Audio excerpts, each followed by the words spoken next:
Bonjour et bienvenue, voici notre tour d'horizon économique, géopolitique et boursier. Alors il s'agit du dernier avant le 28 août prochain. Donc pour comprendre comment tourne la planète finance, c'est sur la bourse au quotidien et nulle part ailleurs. Et l'épisode du jour s'intitule « L'été sera chaud sur la route de la soie ». Cette route de la soie d'ailleurs, je m'apprête à l'emprunter dès demain. Je vais traverser en fait toute la Chine d'est en ouest et à nouveau d'ouest en est, deux itinéraires, deux histoires, deux religions différentes. Mais aujourd'hui, le tout est confondu dans le projet Route de la soie, qui est non seulement terrestre comme vous le savez, mais également maritime, et il implique en fait tout simplement la moitié des habitants de la planète. Et quand je dis qu'il les implique, c'est directement parce que la route de la soie passe soit par ses ports, soit traverse les territoires occupés par 1,350 milliard d'individus en Chine et pas loin de 1,3 milliard maintenant en Inde. Et la grande autoroute reliant la Chine et le Pakistan est quasiment achevé. Enfin, on peut déjà passer les grands cols himalayens. Disons que là, c'est au niveau du Karakorum.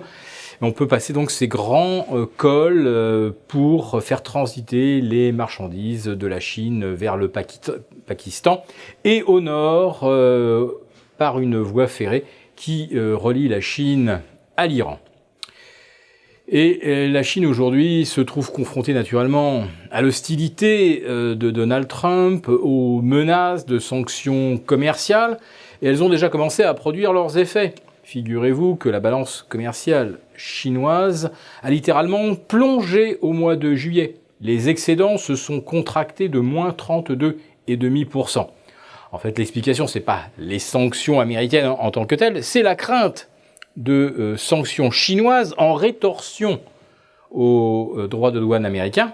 Autrement dit, les industriels, les agriculteurs chinois se sont empressés d'importer des États-Unis des produits qui pourraient être effectivement bientôt taxés par Pékin. Alors, qui va remporter la guerre commerciale sino-américaine ? En fait, c'est une guerre où personne ne va gagner. Donc la question que je me pose, que je vous pose, c'est qui a le plus à y perdre ?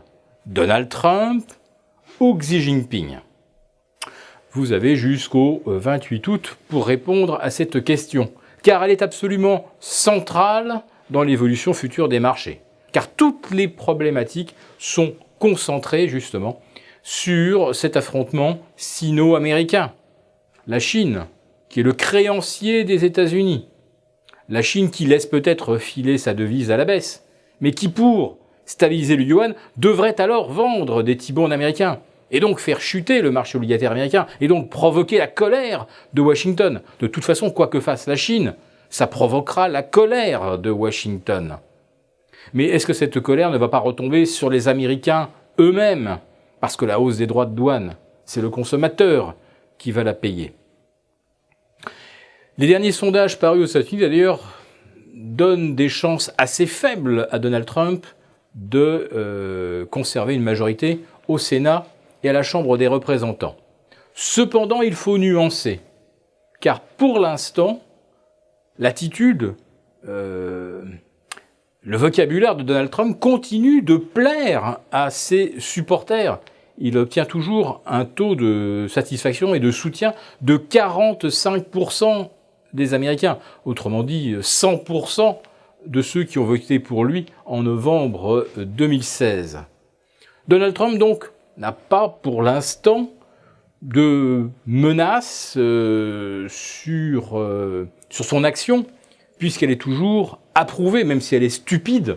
Et encore, on peut en discuter. Et pour l'instant, donc, M. Donald Trump n'a aucune raison de changer d'attitude, de changer de stratégie vis-à-vis de la Chine. La question est de savoir, c'est jusqu'où la situation va-t-elle s'envenimer ? Jusqu'où le dollar peut-il monter face au yuan? Et si ce yuan continue de chuter, comment nous autres Européens allons-nous nous en sortir face à un yuan de combat et face à des monnaies dans les pays périphériques qui elles aussi ont commencé à chuter? Alors la plus lourde chute, bien sûr, pour l'instant, c'est la livre turque, qui en est maintenant pratiquement à moins 8% depuis le début de la semaine, qui est à presque 25% de baisse depuis le début de l'année.